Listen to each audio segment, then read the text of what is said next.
Okay, people, welcome back to the second episode of the Fourth and One podcast.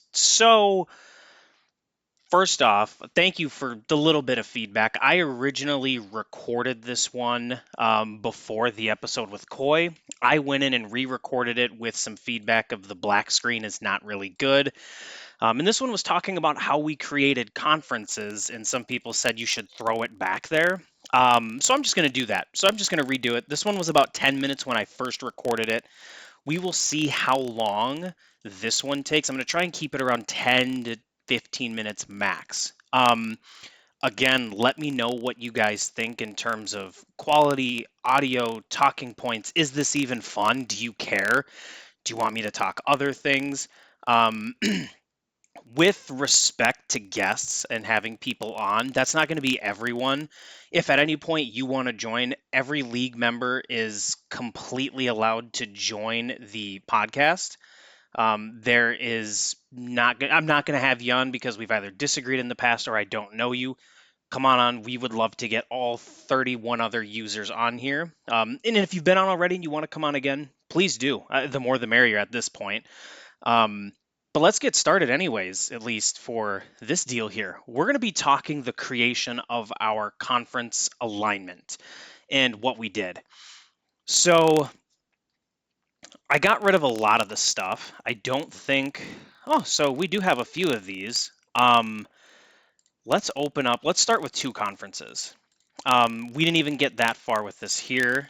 So what we did is this was the team selection sheet here. Everyone submitted their teams. Tracked it with a nice little spreadsheet because everyone knows I just am autistic for spreadsheets. But then it kind of put into here what we were working with for each real conference. After that, we decided it makes more sense to just focus Big Ten SEC. Everyone else is kind of a free agent in that respect, and we align based on that. Leaning a little bit ACC because there was a big number of people in here as well, almost as much as the Big Ten in general. Um, so then we broke it down. Nice little just copy paste of everything. With this here being a kind of a little formula to get things to paste based on what we'd assign, I would enter in here, Big Ten, boom, SEC, boom, whatever to get that to go. So that's kind of what we did to just make it fit and kind of appear the way we want.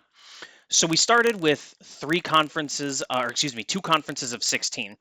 Soon after that, I made a comment about how a league that I've advised with, talked about, whatever, is doing pods of four if they can, if not, two conferences of 16 with divisions of eight, if not pods of four instead of divisions of eight.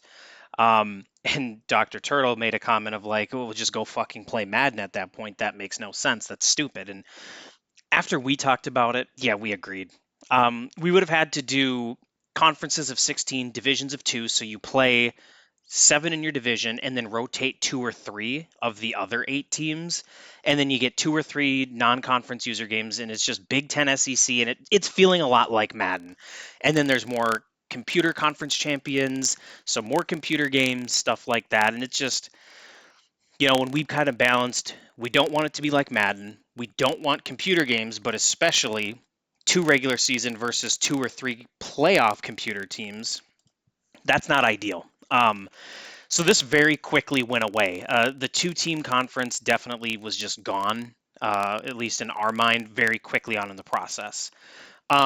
So then we went and kind of focused. I'll just hide that.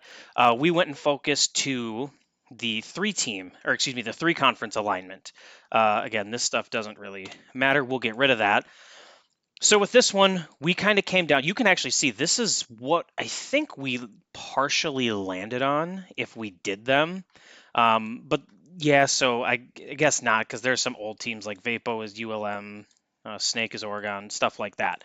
Um, but when we looked at this, you could do something where you can have, 10, 10, 12, 11, 11, 10, stuff like that, or 12, 12, 8 in theory. We not generously, we very lately floated out the idea of having like, tier 1 users, tier 2 users, tier 3 users of 8 teams, and having it where the 8 worst users are here, the next 12 users are here, the next 12 are here, and do relegation. The 2 worst teams in the conference move down, the conference championship teams and the 2 worst teams move, and then the conference champions move up. So we quickly went away from that as well, just because then you're going to get Alabama in the ACC, Minnesota in the SEC, Texas in the Big Ten, blah, blah, blah. And it's just going to kind of be a revolving weirdness where rivalries aren't going to be respected. How's out of conference going to work? Blah, what if you miss some games? Like you're gone 4 weeks of a vacation and then you're bumped down a division. It just wasn't anything that was, I don't know, just fair or realistic. So then we decided, like, okay, yeah, this isn't really going to be it. You're still going to have 2 conference champs that aren't there. So then, or in the college football playoff. So we then moved to this 4x8. So this is what we currently had it as. This is what we landed on. Um, After talking it over, where if we just did 4x8, one, we were worried about no conference championship games. I know Jimbo and maybe 1 or 2 others were kind of against conference, not just against, but they weren't needed, they weren't necessary. A lot of people did feel that they were necessary, and I agree. I think that's a big part of college football in general to put the 2 best users against each other, especially playing for something in our league such as a bye. These 4 conference champs are getting a bye no matter what, and the losers are going to be going maybe a home game on their campus or on the road to another team. We don't know exactly, but they matter at least in this league. So we really wanted that. Now, we could have done it with 8 teams, as we've seen, because there's a toggle for a conference championship on or off, regardless of the teams. However, when we looked at what it would be like with 8 users only, you're having 7 conference, 5 non-conference games. That's just tough. That is just flatly tough to do. And because of it being tough to do, we decided to just, I don't know, just not really go through with that. It's not really realistic to have almost half your games be non-conference. It's just, especially how you want to judge who makes the conference championship. Usually it's conference record, not total record. So you could go 5-0 in non-conference games and then go 2-5 within it in your 7-5 team, and it's just going to look weird and things like that. Same with if you go 0-5 in non-conference games, but you go 6-1 in the conference, you're going to be a 6-6 team in the conference championship because you had really good performance in conference. I understand you can still do that with a 3-game non-conference schedule. You can be a 6-6 team with 6 conference wins competing for the conference championship, but logistics wise, we just wanted to go this 9-game schedule, round robin style. Um, 3 non-conference games, and in theory, we'd hope everyone does. I'm Minnesota. I'm picking one SEC, one ACC, one Big 12 team in a vacuum, but letting people have flexibility because that's part of college football scheduling. So we landed on this, and one of the reasons we kind of, I guess not one of the reasons, but one of the things we really wanted to do, just touching on computers, is have it make sense. So I understand Kansas State, Kansas are Big 12 schools, but they fit kind of here with, Iowa, Michigan, Minnesota, Wisconsin, stuff like that. Utah, Arizona kind of fit in our pseudo Pac 12, Big 12 conference, where you get a lot of that Southwest mountain Utah type stuff with some Texas, Oklahoma stuff. Um, Next, with that, we kind of went Virginia Tech, NC State, 2 ACC teams, both top 30-ish, I think, rated team-wise in the game, and then Texas Ole Miss. We just tried to look at that top 25, look at the CPU teams, pick them out, throw them in there. So, and this is kind of how we aligned on them. The computers are subject to change, and what we might do, honestly, if they start to fall off because they're going 0-12, 1 and whatever. I guess technically they can play each other, but they're going you know, basically 8 free losses or say 7 free losses, and they're constantly not making bowl games, going down, we might replace them for CPU teams that rise because they're not playing other stuff. So, or other, I guess, users in general. So that could be fluid. But what we wanted to look at then is how do we balance this? What do we do? Well, I'll kind of go over here. I'll explain everything here. Again, these are inaccurate because you've got Vapo as Northwestern, you've got was it Snake as Oregon. You can see how we actually had things set up before we did stuff, and before the conferences kind of or the teams changed for some people, which could be fun. So what we did is we wanted one version where all we're caring about is the conference you were in, the location, not caring about conference, and then focused on skill completely, not so much caring about the conference aspect of things, although we tried to do that. So this is going to be fun for some people. Gold means we viewed you as a top tier user, top 12 user in the league. One thing that we did change is we changed X-Man from a bad user to a solid user. Grays are solid users, and then the browns, or I guess bronze technically, are considered the lower tier users. And then that reddish, light red color was considered an unknown user. You're new to the league and have not played in the league before, with the exception of, Fury, who played like I think a half before he quit and went to go play in Cody's league and then quit there too.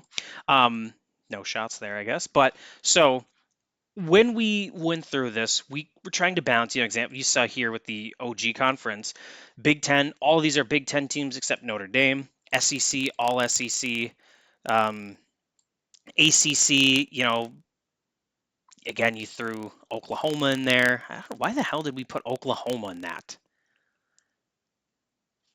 I feel like there was a reason for that. Anyways, so there was some that didn't really work out the right way and stuff, but we kind of went down here location. All right, let's see.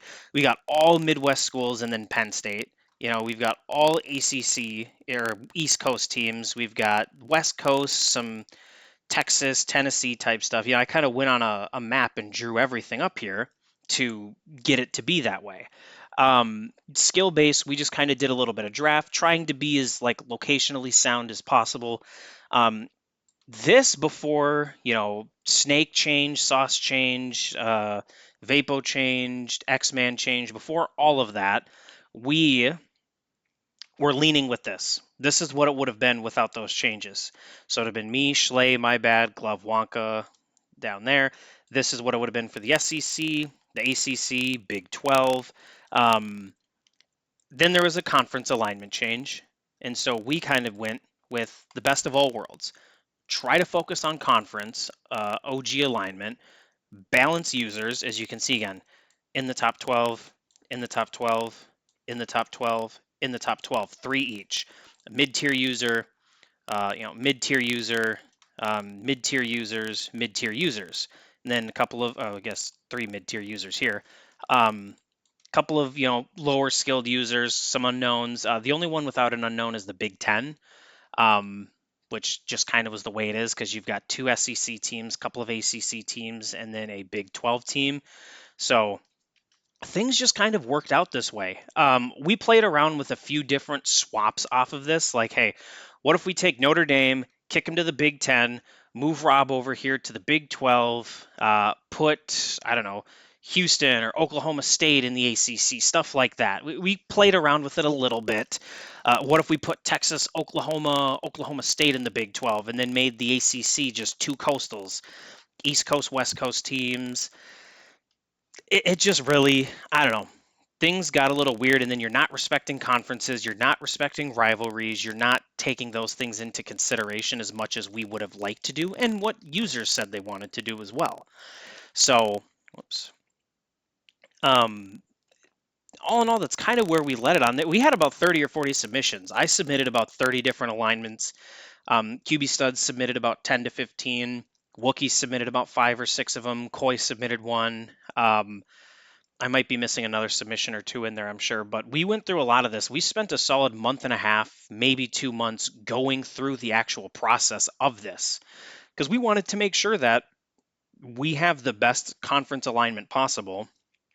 And I think, someone could go ahead and move some teams around here, maybe think it's better, but all in all, I think this might be the best setup we could have made for what we are trying to accomplish, which is have conferences that make sense, competitive balance, regionally sort of make sense, and are flexible enough to where if a user quits and wants to take another one, we could swap out stuff. Same with the computer teams. Make sure we can keep those rotating to keep the CPU teams down a little bit.